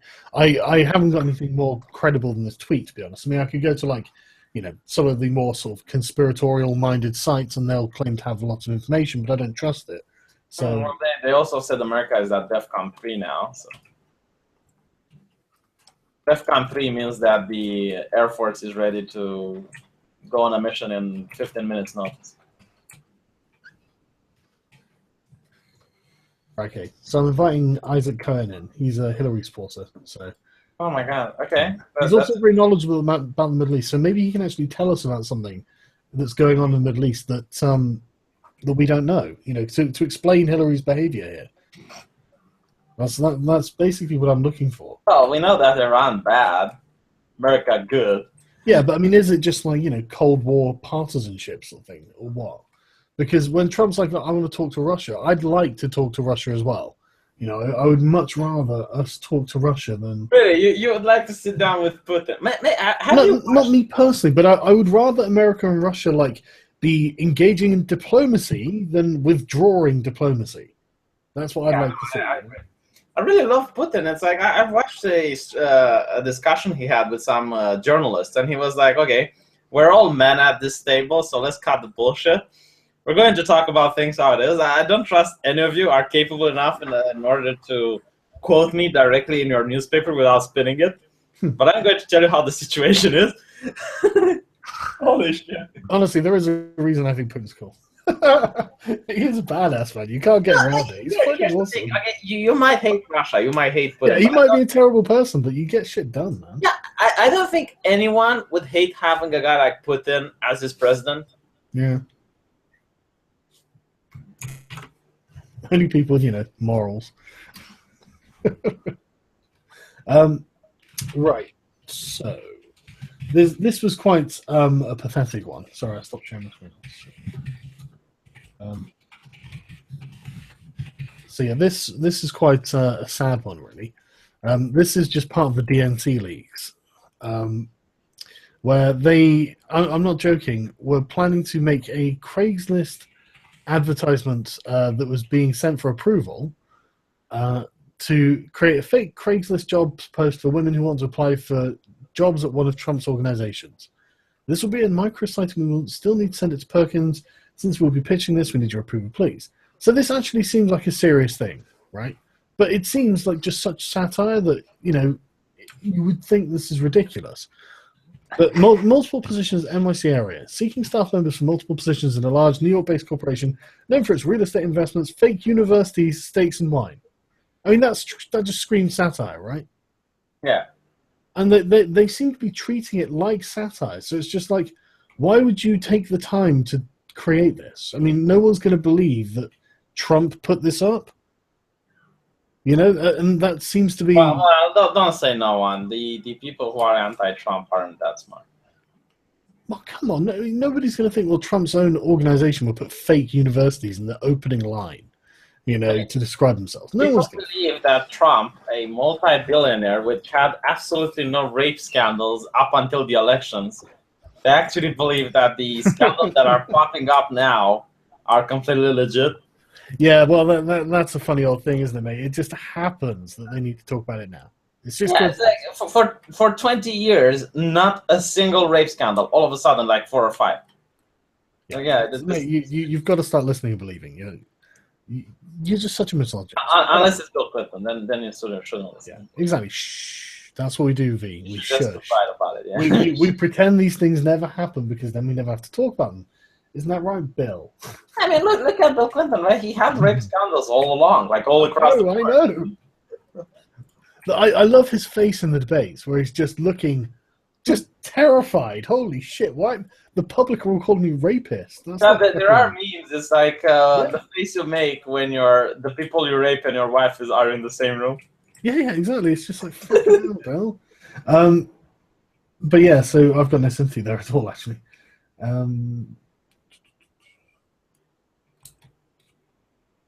But yeah, there was another thing here where they were saying how they're going to try and plant jokes in the press to cover up, I don't know, something or other. So Draft Master, the Turner Prize event Monday morning, talk about a few possible goals to shoot. It's for a speech, right, okay. My favorite part is when they thought the locker room banter is actually something to be amazed. Oh, well, yeah. Even louder with Crowder was appalled by it. It's like, how could he talk about something like this 11 years ago? Yeah, but they did it because they knew it would offend conservatives, like traditional conservatives who are holding their nose and voting Trump because they hate Hillary. They knew it would offend those people. Okay, just so people can understand, right? These same people who are okay with gay parades where they dress up like dogs and you have like gay men wearing leather.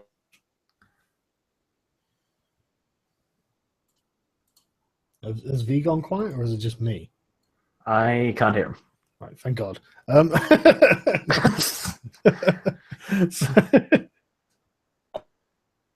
Walking against Trump, but the same people holding their nose there will be for Hillary.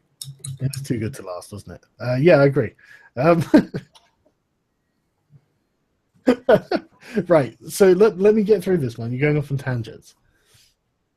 So yeah, there was somewhere about this being planted in the press. But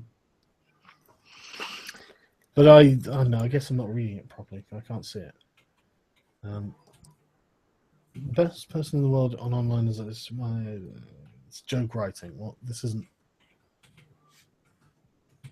Wonder if we think. I wonder if we could have. Yeah, there's one. Yeah, a few private emails to reporters that she could read. But I mean, that's not like a conspiracy or anything. It's just them Just thinking. By the way, the word conspiracy really pisses me off because back in the day, conspiracy used to mean reptilians, UFOs, and shit like that, and it kind of lost its meaning to the point where if you say conspiracy, it's automatically fake, as if rich people with the same interests can't get in a room and conspire. They'd never do that. How dare you impugn their honor, sir? Like, how many conspiracies at this point have been proven true? Regarding Hillary Clinton. Like, everything they said is a conspiracy.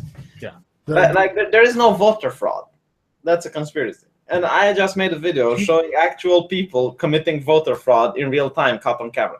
Yeah, exactly. There's voter fraud. She spends half her time meeting with Arab fucking donors to the Clinton Foundation. Yeah.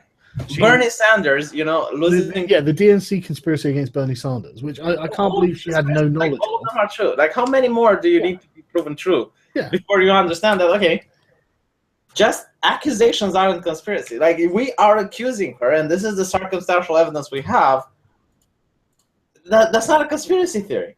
Yeah, that's like a conspiracy that's happened. But it doesn't matter, because I think people just don't give a fuck anymore. People just don't care. This should have fucking thrown Hillary off the bench, but thing is, normal people don't really care, and her friends aren't going to persecute her, so no, business as usual. I think she can run over a 4-year-old Muslim girl with the car, and she's going to get scot-free. And then back over the corpse again? Yeah, back on. No, let's say it's an accident, right? Because if she goes back... But she's not going to have any repercussions for it. Like, she can do absolutely anything she wants. There is absolutely nothing you can find out about her. And because most of the people get their information from the mainstream media. And the mainstream media doesn't want to talk about this. Well, social media is starting to become worse than mainstream media. And let me explain to you why. When you go on Facebook and you read something about Donald Trump and you like, you're going to click like on it. And eventually, Facebook is going to say, these are other things you might like. And it's going to show you other things that are positive for Donald Trump. The moment people see something negative, let's say about Donald Trump, they will going to downvote it, and it's not going to give likes. So if you're a small channel that talks about right-wing news, you are going to be incentivized to only talk about Donald Trump. Basically, you are creating echo chambers, and there's going to be echo chambers for the right and echo chambers for the left, despite the fact that people don't want to agree with this is the reality. And I'm looking at this every single time, let's say, someone like Louder with Crowder shows a news where Donald Trump is not winning elections, it gets a lot of downvotes. Every time I make a article about criticizing the alt-right for whatever, it gets a lot of downvotes, and people stop subscribing. So it's the truth that hurts people is not commercial anymore. It doesn't sell. And it creates these echo chambers where you only get your news from the left and you only get your news from the right. So when you have WikiLeaks or things like that releasing things about Hillary, the people from the left don't read them. I wouldn't be surprised if the vast majority of voters for Hillary Clinton don't even know about the WikiLeaks. Yeah, I could believe that. And you're right. You do get the tendency towards ideological echo chambers online. People prefer to listen to things that agree with them. That is true. And I mean, it's interesting. The last couple of videos I've done, I've had like a significant percentage, not like anywhere near the majority, but like a significant percentage of people who have strongly disagreed with what I've said. And, you know, I've been reading their comments and whatnot to try and find out why they think this. And most of it, I think, comes down to partisanship. And they just dislike more Donald Trump more than Hillary Clinton, and it seems to be on an emotional level. They're never making arguments for like things he's done in comparison to things she's done. You know, they're never addressing these issues. They're always, literally, so many people just say, you know, Hillary is a criminal, a liar, and all this sort of stuff, but Trump's worse, and I just can't see the argument. I just don't think he is. They don't know the bad things that Hillary is doing. They only know and they listen to the bad things that Trump is doing. Yeah. I think a lot of them do know. I've had like mass unsubscribes, though. I think people have just been protesting, and I've just been talking to them about it in the comments, I guess. But sorry, Karen. I do think a lot of them do know. I think a lot of them just don't care. Like, I've had this conversation with a lot of my American friends, God knows how many fucking times, and he doesn't care. Okay, Hillary is a criminal, but I just don't like Trump. And I'm like, that's not a good enough reason. It's like, yeah, but I still just don't like Trump. So I'm like, okay. Yeah, it's not a rash. He didn't reason himself into it, so you can't reason him out of it. Yeah, exactly. It's just, it's an emotional response. It's okay, but I'm not. I don't find Trump offensive, I guess, is the answer to that. I find him quite amusing sometimes. I mean, not necessarily in a complimentary way to him either. I'm not sure if I don't find him amusing. Would be the perfect candidate to talk with the Queen of Britain as a representative of the United States. Well, that would be glorious. I bet they would vote Putin if they could. I would. To be fair, the last American president, George Bush, actually went on the Queen's garden and landed with his helicopter, destroying some of her precious flowers, which caused the Queen to be really angry and upset. Did you know about this? No, hang on a second, sorry. No, the Republican president, George Bush, right, went to a visit in England, and he landed with his helicopter on the Queen's precious flowers in her garden and destroyed them. And it's like, well, I guess this is the biggest fuck you America gave to Britain in a long while. Yeah, so I don't know if Isaac's around or not, so I was hoping he would be, but maybe he's not. Okay, so basically let's talk about the no-fly zone over Syria. And why it isn't happening. Yeah. This is from MSNBC on the 1st of October. So 2 weeks ago, just over. She calls for no-fly zones in Syria. In an apparent break with the Obama White House, she calls for the creation of a no-fly zone inside Syria after Russian warplanes started bombing the rebels fighting the regime of Bashar al-Assad. I would be personally advocating now for a no-fly zone and humanitarian corridors to try and stop the carnage on the ground from the air, to try and provide some way to take stock of what's happening, try and stem the flow of refugees. Okay. US officials confirmed Wednesday that Russian planes had started bombing anti-Assad forces in Syria, but they did not appear to be targeting Islamic State forces as promised. I think Putin is playing a very dangerous and cynical game. He's clearly doing everything he can to prop up Assad and establish some sort of Russian presence in Syria and the broader Middle East. Yeah, oh my God, Russia is helping their allies. What the fuck? Yeah, yeah, exactly. That is exactly the same thing that Hillary's doing with the FSA and the Kurds. So the idea of pointing the finger is just... The thing is, as someone who actually studied law, I can tell you that in an international scale, the only reason they're getting away with this is because they're America. But any other country would not be able to get away with this shit. Assad, you like him or not, he is still the official government in Syria. Yeah. The rebels are not recognized by any state other than America as being actual, legitimate people that you can arm. Like, if any other country, if let's say Turkey would do this shit, they would be considered guilty of war crime. I mean, you can't just arm random people. Yeah, and okay, so the important point after this is that in a secret Goldman Sachs speech, Hillary Clinton admitted that a no-fly zone would kill a lot of Syrians. Oh, in a secret speech to Goldman Sachs that she would have been paid God knows how much money for. She makes millions out of doing these speeches. But how exactly does a no-fly zone kill Syrians? Well, that's the question, isn't it? How exactly does it? So she reiterated her unreserved support for a no-fly zone and safe zones in Syria. Her comments were included in nature-based reports. In her remarks to Goldman Sachs, Clinton points to the Syrian government's air defense systems, noted that destroying them would take the lives of many Syrian civilians. They're getting more and more sophisticated thanks to Russian imports. To have no-fly zone, you have to take out all of the air defense, many of which are located in populated areas. So our missiles, even if they are standoff missiles, so we're not putting our pilots at risk, you're going to kill a lot of Syrians. So all of a sudden, this intervention that people talk about so glibly becomes an American and NATO involvement where you take a lot of civilians. That's why. So it's, obviously calling for a no-fly zone. I mean, that's... Despite the fact that she knows, yeah. I would really like... But the thing is that's going to trigger war with Russia because they're going to treat that as an attack on their ally. They're going to have to. They're going to have to treat that as an But attack. what people don't understand is that Russia is not the power it used to be. Yeah. And the only thing it has now is its word. If it shows that it can't defend their allies, why the fuck would anyone ally with Russia anymore? Yeah, but the problem is nuclear war between the United States and Russia. Yeah. But as I was saying, if Russia doesn't help Syria, and they're their allies, why would anyone on earth want to ally with Russia if they seem weak?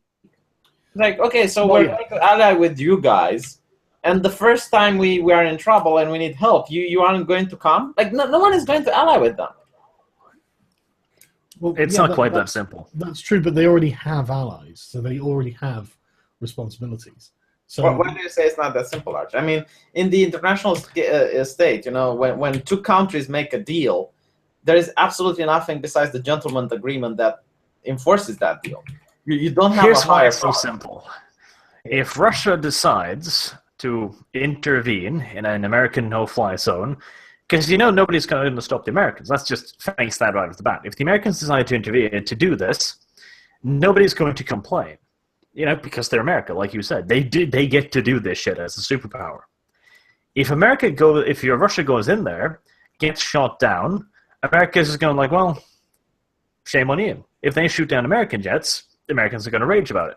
But if they declare war on America, they lose. They cannot declare war on America because that triggers NATO, and Russia does not stand a chance in that war. No, they don't stand a chance if they're going to have any hope. Alone. So they do.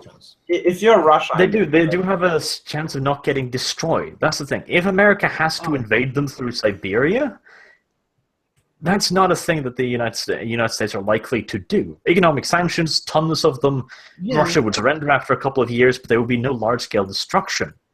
No, I'm not suggesting there would be large-scale destruction in that situation. But I mean, what is preventing nuclear exchange at this point?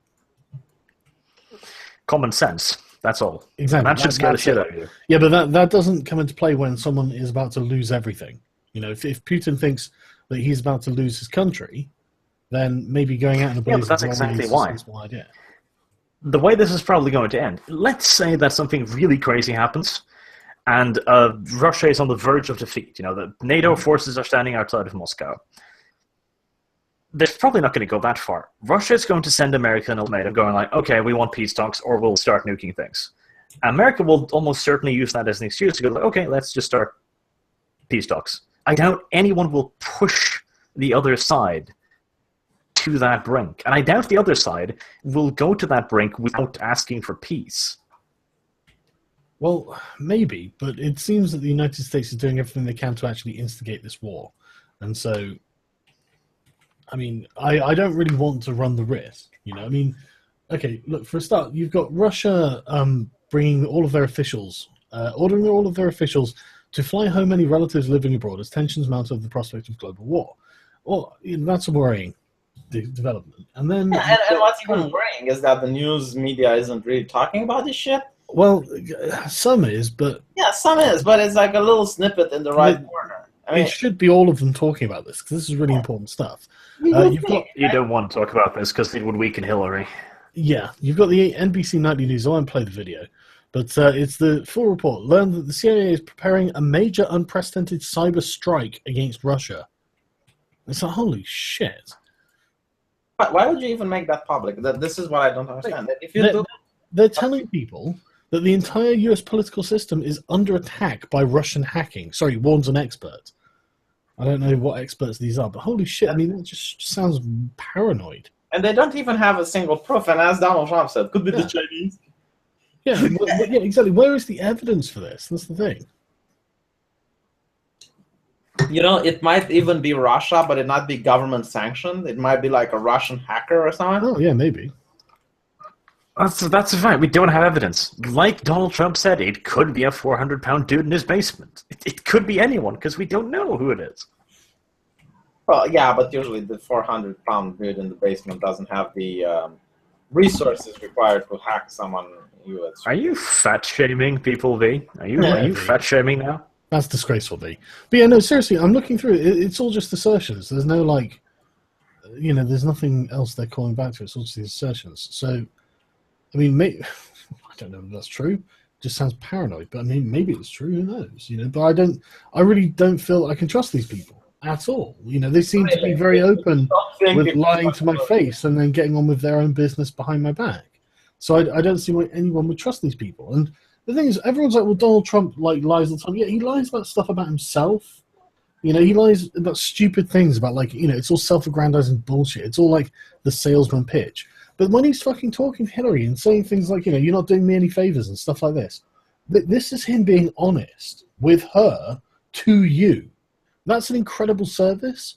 He's pulling the curtain back so you can see the man, the fucking little old wizard. He's not like a great and powerful Oz, and it's just that's what he's doing, and that's why he's more honest than she is.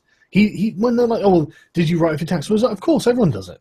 The rest of them are like, no. They make up excuses.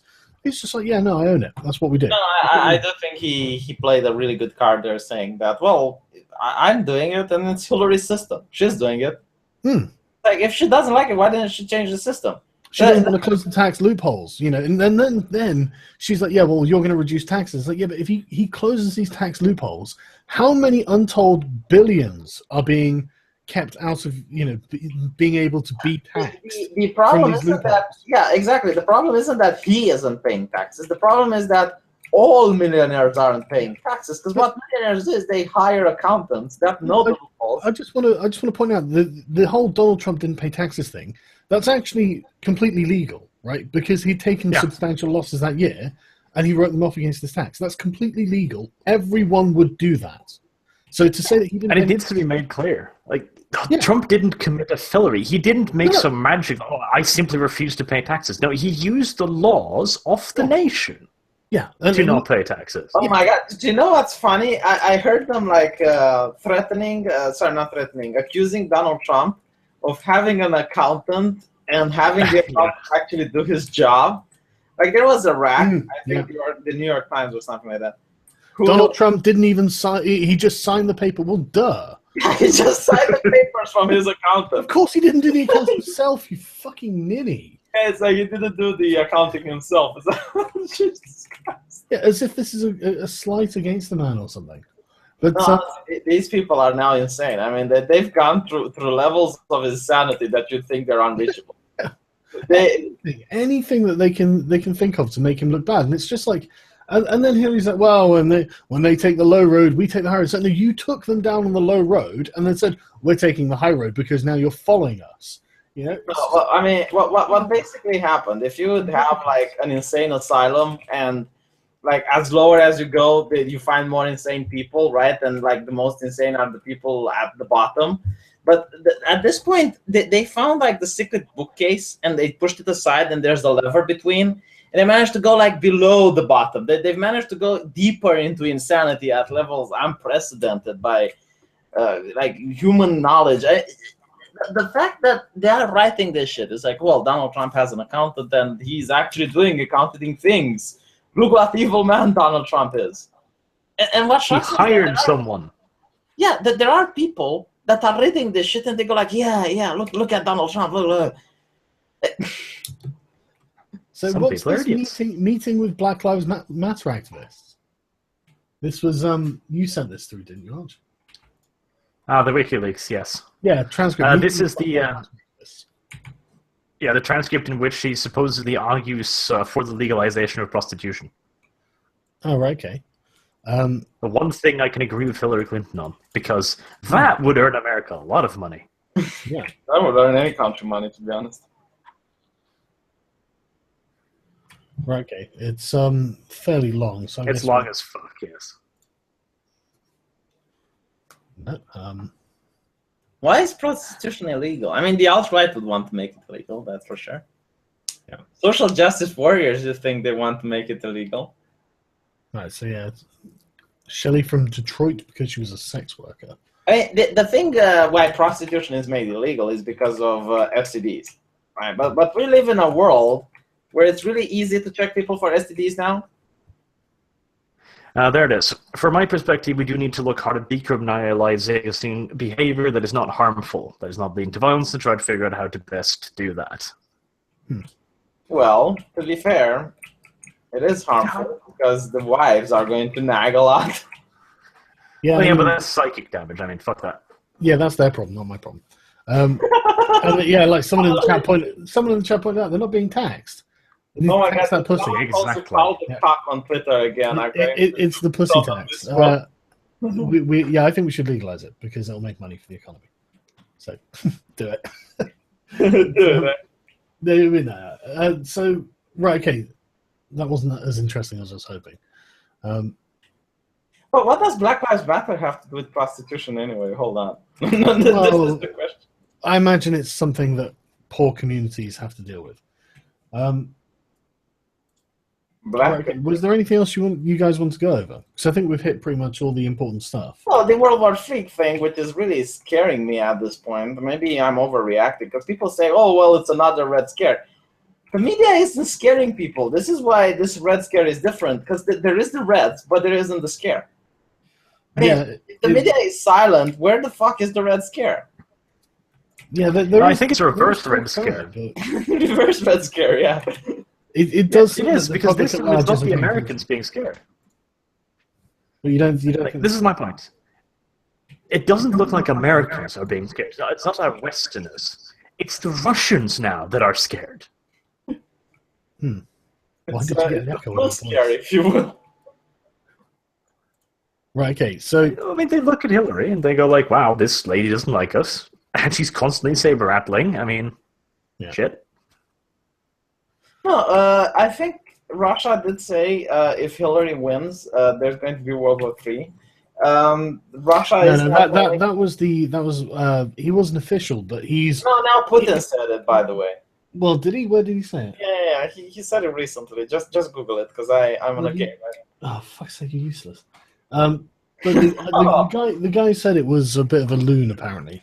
He's not a loon. Basically, he is a person renowned for saying crazy shit. But it's usually a common way of testing the watchers. You know, so when Kremlin wants to say something controversial, they use that guy.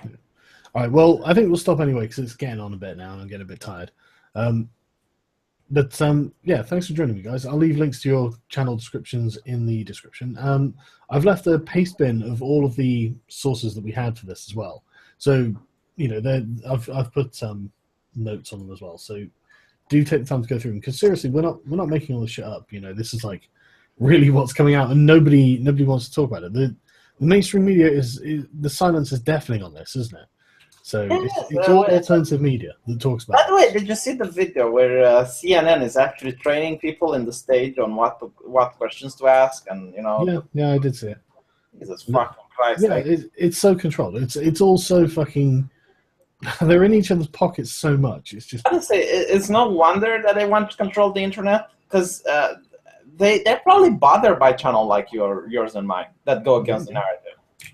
Maybe. But anyway, isn't like one of the males of Hillary saying that the population is they want a population that's docile and I tell you, I'm shutting you down, Alex Jones. But no, that actually was one of the emails. Yeah, they did say that they were happy. They were all happy, and the way that he said they were all happy to do this is bizarre, isn't it? They know who they're talking about when they say all, but they're all happy to foster a docile and compliant public. Uninformed and compliant public. The uninformed is still there, but the compliant isn't. This is fucking awful. Jesus Christ. Yeah, I know. It's terrible. They literally look down on people outside of their circles, I think. But anyway, thanks for watching, everyone. Speak to you later.